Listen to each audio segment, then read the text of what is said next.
This morning, I hope to be able to share very briefly just something that's been on my heart over the past little while. And I'm not going to be able to see if it's going in the background, so I'll just switch back every now and then to check.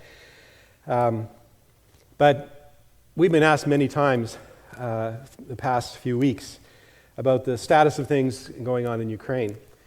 And as you know, things have been very difficult there. But I wanted to just share out of that situation, just some thoughts this morning. Working for the European Baptist Federation as the CBM Global Field Staff for the past 13 years has been a wonderful privilege. Working in the area of leadership training for youth and children's workers in 51 nations, I still shake my head, folks. I really do. When I think about living here in Moncton and working with IV and all the different things that I did in those days, when we were driving back the other day, it felt like a dream. Everything changes. Every 3 years we come back and we see vitality or different changes, and everything keeps going. Deanna and I both commented and said, you sort of expect everything to be the same it was when we left, but life has moved on, and it is interesting to see how God has worked in this area in these past few years. But reflecting on being in Europe for these past 13 years, and having the opportunity to share with 51 nations, I know the numbers boggle your mind and they boggle my mind, but really Baptists are quite small. There's not many of us in Europe. Some countries there are more than others. We're a small family, but we're a family that are dedicated to being there for one another. The family of Baptists stretch across all of Europe, the Middle East, and Central Asia. And it amazes me how we get together time and time again for conferences and gatherings, and God works through His Spirit and brings us together in ways that transcend political differences, linguistic differences, even theological differences. And that diversity and that unity within the diversity amazes me again, because that can only be done through the Spirit of God. And that is a lesson every time I get together. There are times that can be fraught with challenges from time to time, and it seems that we are forced even harder to extend grace and seek reconciliation during difficult times. And as I said, I felt compelled to share about Ukraine and also some other things, but this has been sparked this past year because of the conflict in Ukraine and the annexation of Crimea and the conflict between Western and Eastern Ukraine as the country is being torn apart and with the influences of the Russian Federation. I've had the privilege of working in all those areas, meeting leaders and working with people who are discipling believers in both sides of that border, those borders, even in Crimea. And God is still at work, even in that turmoil. And even more so, because He's doing amazing things through the leaders that are striving to reach out in the darkness that is there in that horrible situation. The solidarity that we see as we come together is amazing, because leaders come together from all across the EBF to support different situations that come up. If a pastor was imprisoned in Azerbaijan for several 2 or 3 years, and every EBF country sent letters to the president of the country and prayed for the release of that pastor. And eventually on Easter Day, he was released through some special dispensation of grace through the leadership of the government, but we know who was at work in that situation. The Baptist churches of both Russia and Ukraine have had to struggle with each other. This is a hard time for both sides of the border. It would not surprise you that there are strong feelings towards each other, and as a church, they are striving to try to reconcile, even though their countries are at such polar opposites. The president of the Russian Union of Evangelical Christian Baptists, it's the name that they have, which is just basically the Russian Baptists, is Alexei Smirnov, a very godly man. And he has been in dialogue with the president of the Ukrainian Baptist, Vyacheslav Nestoruk. And both of these men are very godly men. They are both from a particular country. They come with their nationalistic pride, their pride in their nation, and their countries are at war. And how do you, as a Christian leader, reconcile that when you're meeting with supposedly your enemy across the table from you? But these men have typified at the leadership level the kind of dialogues that need to happen. Here's some of the statements that have come out of their time together. We appeal to all who are responsible for the future of our countries to hold firmly to the principles of freedom of conscience and confession, as well as to the non-interference of the state and political forces in the internal life of religious organizations. We condemn all acts of violence and brutality against persons, as well as the resolution of political problems by military means. We call on our brothers and sisters in the churches of Russia and Ukraine to pray for a peaceful resolution of the political confrontation between our two countries. And it was a lengthy document. The meetings were held in an informal gathering just to bring the two parties together. In addition to the crisis that's happening in Ukraine, there are several struggles sweeping across the continent that have been touched largely through the conflict in Syria. And many of our brothers and sisters, our Baptist churches in Syria, in the Middle East, are finding themselves in tremendous struggle. Lebanon is right now hosting the most refugees. Over, I forget the exact number, but the number of refugees is in the millions in terms of those that have been dispersed from their country. And they're seeking shelter, they're seeking home, anywhere they can find it in Europe and the Middle East. The failure of Greece, as we've heard, economically, still makes us wonder whether the European Union will be viable when we go home in September. Every day, there are thousands of African refugees escaping conflict, getting in rickety boats and crossing over to get to Italy and other countries. We have over 300,000 African immigrants that have smuggled in boats to get to Europe this year alone. And they are struggling to get to Western Europe where they can seek asylum. So the Europe that we moved to 13 years ago is a very different place than it is now. And conflict abounds. One thing I've learned about this family of Baptists in Europe is that when we have conflicts, either political division, unions of churches that want to split over doctrinal differences, or for whatever reason we find to point fingers at the other party, there are those who are gifted with the ability to be reconcilers. Tony Peck is our General Secretary of the EBF, and it's been a wonderful privilege to work with him over the past 10 years. As he is definitely gifted, he has been anointed as a reconciler, somebody who can get in the middle between two factions and bring them to the table, and under God's grace, he can get them to talk and to pray together. Sometimes it's successful, sometimes it's not. But he has demonstrated to me and to many of us as Baptists in Europe that we need to come together when it comes to the times of conflict.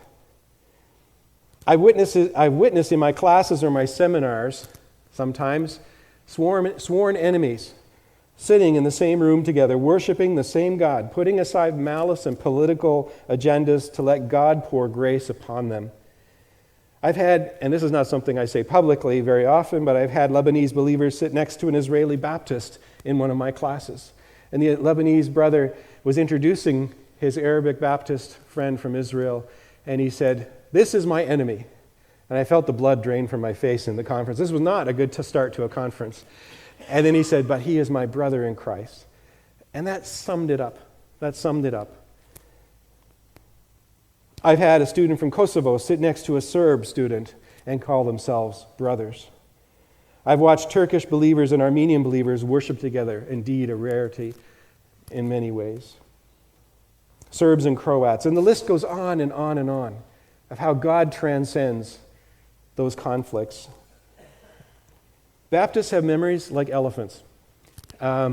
There's times we can remember the things that have happened 50 years ago when somebody said something to us and we're still steamed about it. We don't want to admit it, but it's there. Well, political countries have memories too. We're celebrating 70 years from the freedom of fascism in Europe right now. And as people are remembering, there's still survivors of that time, those people who were in Auschwitz and other camps. And the memories go deep and long.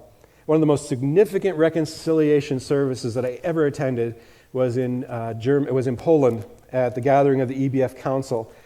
And the Germans, the Swedes, and I forget the other country that was there, had a moment of apology, a reconciliation for apologizing for the atrocities against the Polish people. It happened years ago, but the memories were so deep and the tears were flowing and people were moved that God was working in that very simple act, but very poignant, powerful act of saying, forgive us. God can transform hatred into love. This is why we can see Lebanese Baptists feeding and caring for Syrian refugees, Norwegians feeding and taking care and reaching out to displaced immigrants from Myanmar, Romanians taking care of the Roma gypsies in the slums of Bucharest, and on and on and on. We see examples of people crossing the borders, crossing that conflict, and reaching out. Grace is demonstrated, this is the right slide, by the way. This is why and grace has been demonstrated time and time again. I've been I never cease to be amazed when I attend certain events or go to certain things, and I hear of the tensions internally within countries. And yet believers, not only Baptists, other believers within the country are at the foreground of reconciliation, trying to bring people together in dialogue. We have some countries where there are Baptists and believers at the political levels. We have Swedish Baptists who are at The Hague. We have people who are with the European Council. So there is a Christian voice being heard in a very atheistic and sometimes antagonistic background to the Christian faith. And that's important, that we have those voices.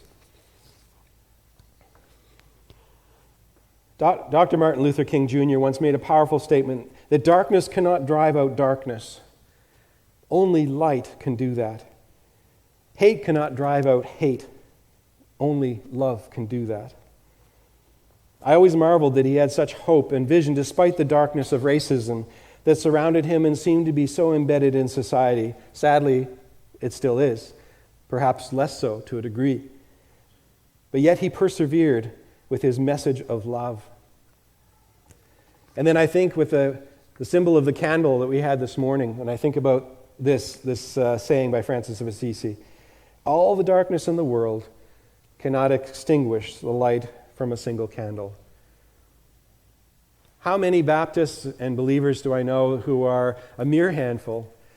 5 churches in one country, 10 churches in another, 50 in another, in countries of millions of people. And thinking, how on earth could they make a difference? How on earth can they have any impact against all of that turmoil? And yet their little light shines. They don't give up. There's many times I've wanted to give up. I'm sure there's times when you've wanted to give up.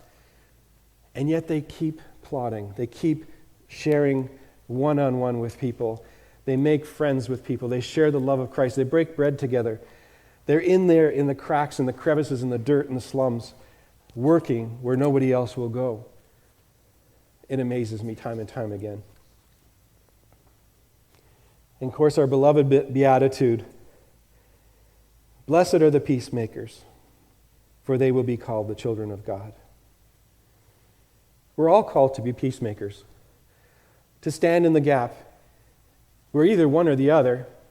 We might be on the other end of a conflict, or we might observe a conflict. Do we stand by passively and just wait until somebody else takes care of it? Or do we stand in the gap and we bring people together and be reconcilers? Conflict and pain have existed since the fall. The first murder, Cain and Abel. The first domestic dispute, Adam and Eve. This is part of who we are as humans. This is part of our nature, to be at enmity with one another. But yet somehow God works in us to work beyond that and be able to transcend that conflict. And of course we know that conflict doesn't exist in the church. And we think, well, conflict happens at the global level, and there's all these big wars, and there's all these terrible things happening. Well, we have wars at home here too. We have wars in our churches. We have wars with one another, our neighbors, our friends, family. These things happen.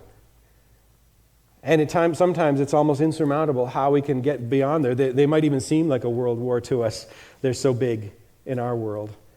How can I move beyond that? How can I cross that border? How can I knock on that door? How can I return to that church? Those kind of things are always on our hearts. And they may seem as big as a global conflict. But the same principle is there. We're called to forgive. We're called to extend grace. Previous slide. Perhaps it exists in our families. Sometimes pain and conflict within our home can overshadow everything that goes on in our day. We go through our day, and an argument that happened in the morning, or a fight with a family member, or whatever happened with children especially, they carry that through the whole day with them, weeks, years, through their lives. When will it stop? When do we cross over? When do we seek forgiveness and reconciliation?